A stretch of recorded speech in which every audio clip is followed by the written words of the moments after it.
Hi students, let's continue with the multiple functional unit. In the previous video, I just given an introduction part. That is what is a functional unit, what is a functional units and why we required multiple functional unit and what is the disadvantages if you are having only one functional unit.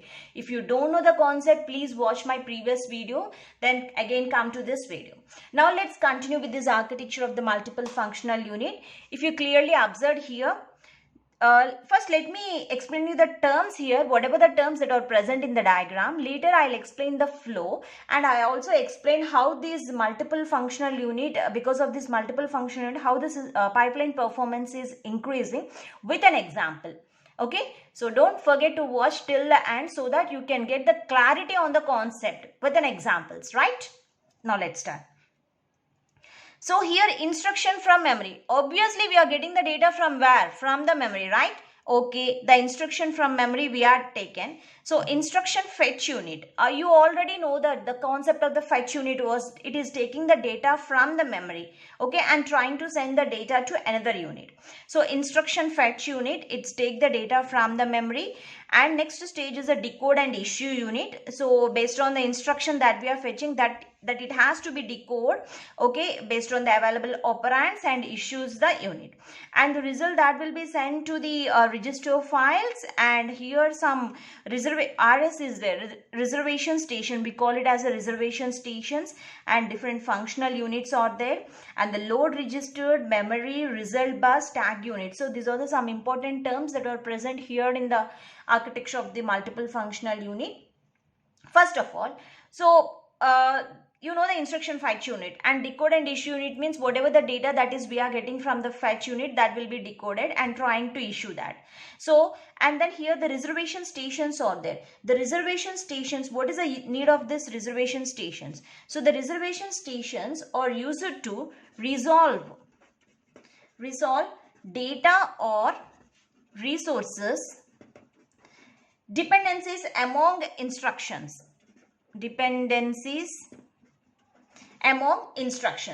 So that that are entering into the pipeline. So in general, what we are saying that suppose instructions can wait in the reservation stations, whatever the instructions that are present in the decode and issue unit. So if some operands are not present, means the registers are not available to store the data, maybe some that registers are using the other instructions, it has to wait. So those type of instructions will be sent to the reservation unit. So the instructions can wait in the reservation section until its data dependency has resolved. Means no other instruction is using your operand, then that instruction can proceed. Suppose if that instruction operand is using by the another instruction, suppose A is equal to B plus C is using one instruction, at the same time B is equal to A plus D is using by another instruction. So it has to wait until this instruction releases the operand. So those type of instructions will be sent to the reservation stations. Okay, so here the instructions can wait in the reservation stations until its dependencies has resolved. Suppose if I am not depending on anything, then only it can be freed and it will be sent to the functional units to perform the operation. And here one more thing is, each reservation stations is uniquely identified by a tag unit. So a tag will be mentioned. So each instruction, whatever the instruction that we are sending to the reservation stations, they are giving some tag numbers so that it can be uniquely identified. Okay, your operands are released, so you can take the data. So in that way we can tell based on the tag.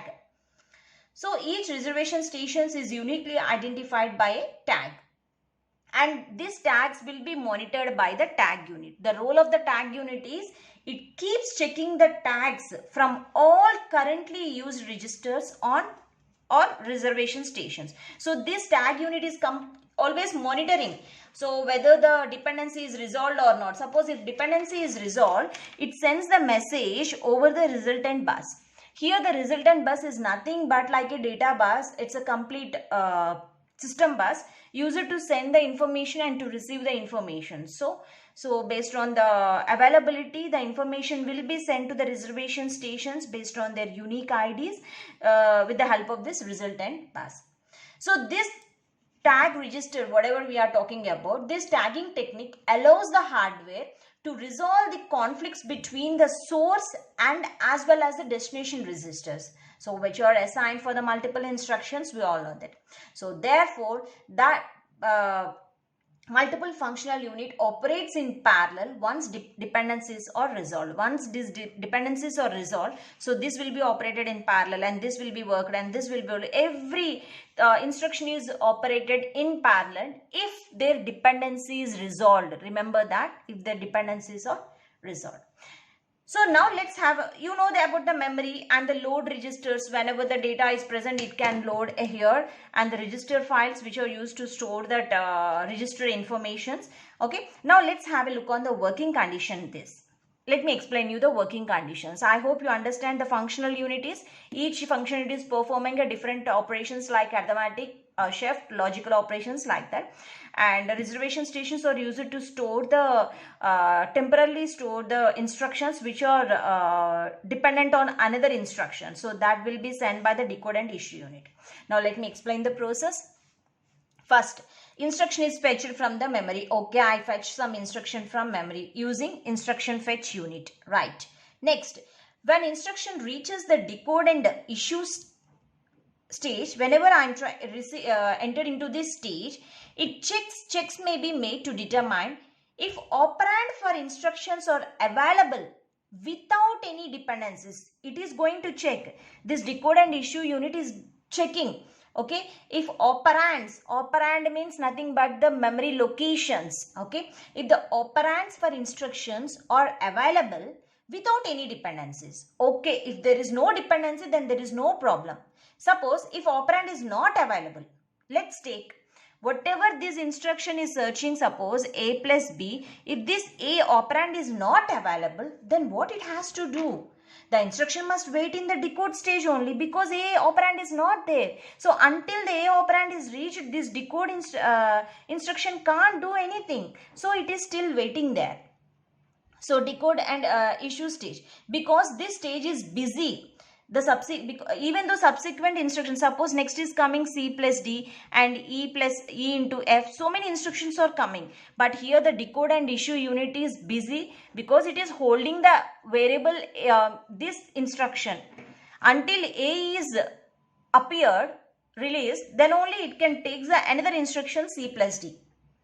So the subsequent instructions which are ready or also cannot execute because decode and issue unit is busy. So to resolve this issue, reservation stations are used.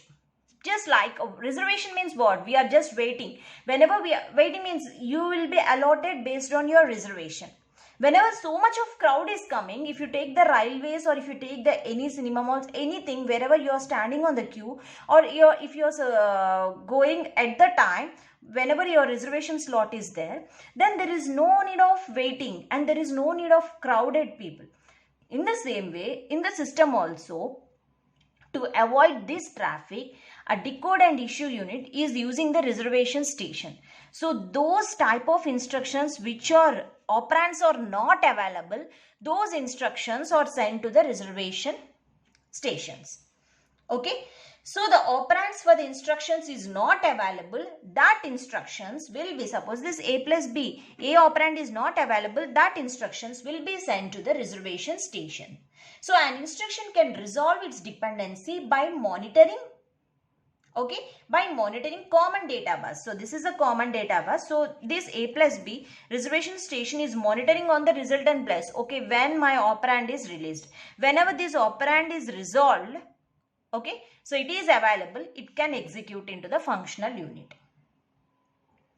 So the result bus, whatever here you have seen, the result bus can result either when instruction is dispatched to functional unit or before it is about to leave the functional unit. Those operations this results bus can be do. Okay, we call it as a common data bus.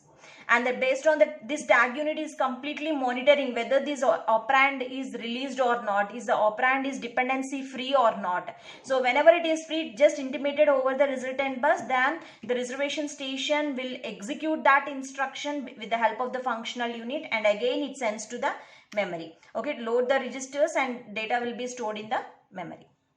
Suppose if there is no in the data and decode and issue unit, if no dependency is there, it directly sends to the whatever. If the data wants to store in the register files, it goes to the register files, or it directly load the value into the load register and it will be stored in the memory. So performing the operations, and it is storing the data here. So this is what happening here. This is a multiple functionality. If I add these block of functional units, automatically my problem can be resolved. Means the bottleneck problem can be resolved and the pipeline performance can be increased. So previously what it is there? Fetch instruction, decode instruction, execute instruction, and again write back. This is the execution part, and again write back. So this is what happening. So whenever I try to add multiple functional units, so multiple instructions can be executed with the help of different stages. Means same stage can perform in multiples. So this is a functional unit. Execution stage will be performing on the multiple functional unit based on.